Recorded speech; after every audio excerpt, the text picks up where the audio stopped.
नमस्कार, मी जय राऊत बुलेटिनमध्ये आपलं स्वागत। जिल्हा परिषद विद्यालय कामरगाव येथे बोर महोत्सव साजरा। कामरगाव येथील जिल्हा परिषद विद्यालयात आगळ्या वेगळ्या पद्धतीने बोर महोत्सव साजरा करण्यात आला। या महोत्सवामध्ये स्थानिक बोरांच्या विविध जातींचा गौरव करण्यात आला आणि विद्यार्थ्यांना त्याच्याबद्दल महत्त्वाची माहिती देण्यात आली। महोत्सवाची वैशिष्ट्ये, बोरांची विविधता, विद्यार्थ्यांनी गावरान बोरांच्या विविध प्रकारांची मांडणी केली होती। पदार्थाचा स्वाद, बोराची चटणी, मुरब्बा, बोरकूट आणि सरबत यांसारख्या पदार्थांची रेलचेल होती। संवर्धनाचा संदेश, बोराच्या झाडांचे पर्यावरणीय आणि जैवविविधतेसाठी महत्त्व अधोरेखित करण्यात आले। बोराच्या झाडांचे संवर्धन आणि विद्यार्थ्यांमध्ये पर्यावरण जागृती निर्माण करणे हे महोत्सवाचे मुख्य उद्दिष्ट होते। यासाठी खाल्लेल्या बोरांच्या बिया जतन करून शाळेच्या रोपवाटिकेत रुजवण्यात येणार आहेत आणि त्यांची रोपे परिसरात वाटली जाणार आहेत। वैष्णवी धामोरे, प्रिया सोनवणे, राधा निघोट, योगेश लांजेवार यांसारख्या विद्यार्थ्यांनी बोरांची विविध रूपे सादर केली, तर दिव्या परते, अक्षरशः आयशा मेमन यांनी बोरांपासून तयार केलेले पदार्थ बनवले। गावरान बोरांच्या झाडांचे संवर्धन ही काळाची गरज आहे। शहरीकरणामुळे हे झाडे कमी होत आहे, त्यामुळे बोर महोत्सवाच्या माध्यमातून विद्यार्थ्यांनी संवर्धनासाठी पुढाकार घेतलेला आहे। महोत्सवाच्या यशस्वीतेसाठी मुख्याध्यापक सुरेश राठोड, पर्यवेक्षक गोपाल खाडे आणि नीता तोडकर यांनी विशेष प्रयत्न केले। महोत्सवाने पर्यावरण रक्षणाचा संदेश विद्यार्थ्यांपर्यंत पोहोचलाय।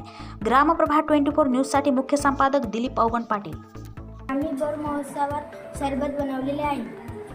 हे बनवण्यासाठी सगळ्यात आधी बोराचे लहान लहान काप करून घ्यायचे आहे।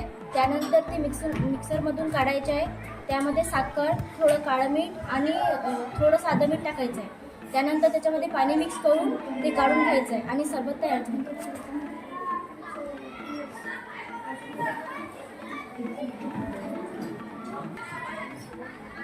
माझे नाव खुशी प्रमोद देमी, मी इयत्ता 6वीची विद्यार्थिनी आहे।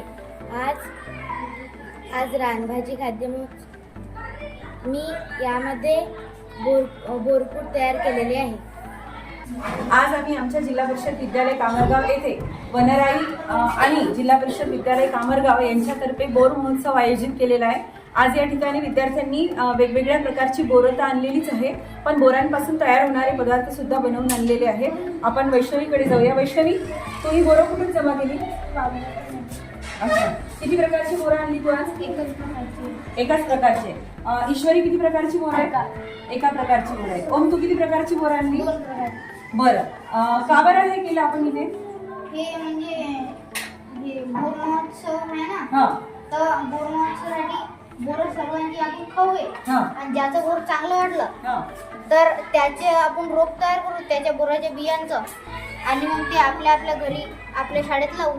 बरं, आता तुमच्यापैकी कोणाकोणाची गावरान बोरं आहेत? कोणाला माहिती आहे आपली गावरान बोरं आहेत म्हणून? आहे? बरं, योगेश, तू किती प्रकारची बोरं आणली? ही बोरं तुझ्या शेतातली आहेत का? हो। बरं, कोणाकडून माहिती घेतली बोराबद्दल? आप्पाकडून मी हे बोराची माहिती घेतली। बरं, तुझी बोरं कशी आहेत चवीला? गोळा गोड आहे।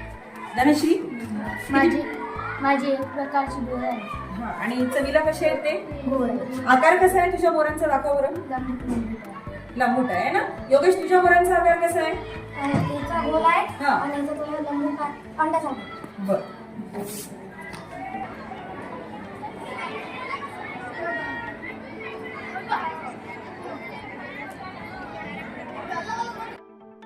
किती प्रकारचे बोरं आणले आज इथं? एक प्रकारचे। कुठून गोळा केले? बरं, खुशी, तू?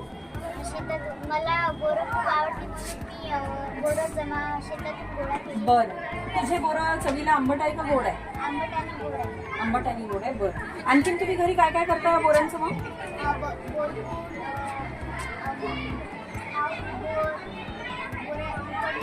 अच्छा, समीक्षा, तू किती प्रकारची बोरं आणलेली आहे? एक प्रकारची बोर आहे। तुझ्या बोरांचा आकार कसा आहे? गोल आहे।